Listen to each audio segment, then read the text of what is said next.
This model is Orbit Y70c. Now today I'll show you how to connect to the use 64 GB pen drive in this phone. If you want to use 64 GB pen drive in this phone, for this first you have to find the option called settings. When find settings, go to settings. When go settings, you'll see many options from here. You see search settings. You need to write the search box OTG. When you need to write the search box OTG, you see no result found, because this phone basically have not to turn on any OTG connection option in this phone. If you want to connect OTG, you just put this OTG on your phone. Second time, you need to an OTG and pen drive connect properly. When connect properly OTG and pen drive, third time you just put this OTG on your phone. And when put this OTG on your phone, if your phone OTG is not working, you just replace OTG and solve your phone OTG is not working problem.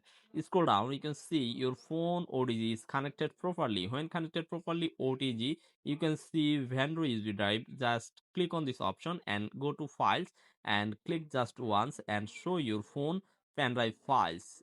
Wait a second and click continue and show your phone pen drive files. So viewers, finally, if you want to like this video, please subscribe my channel.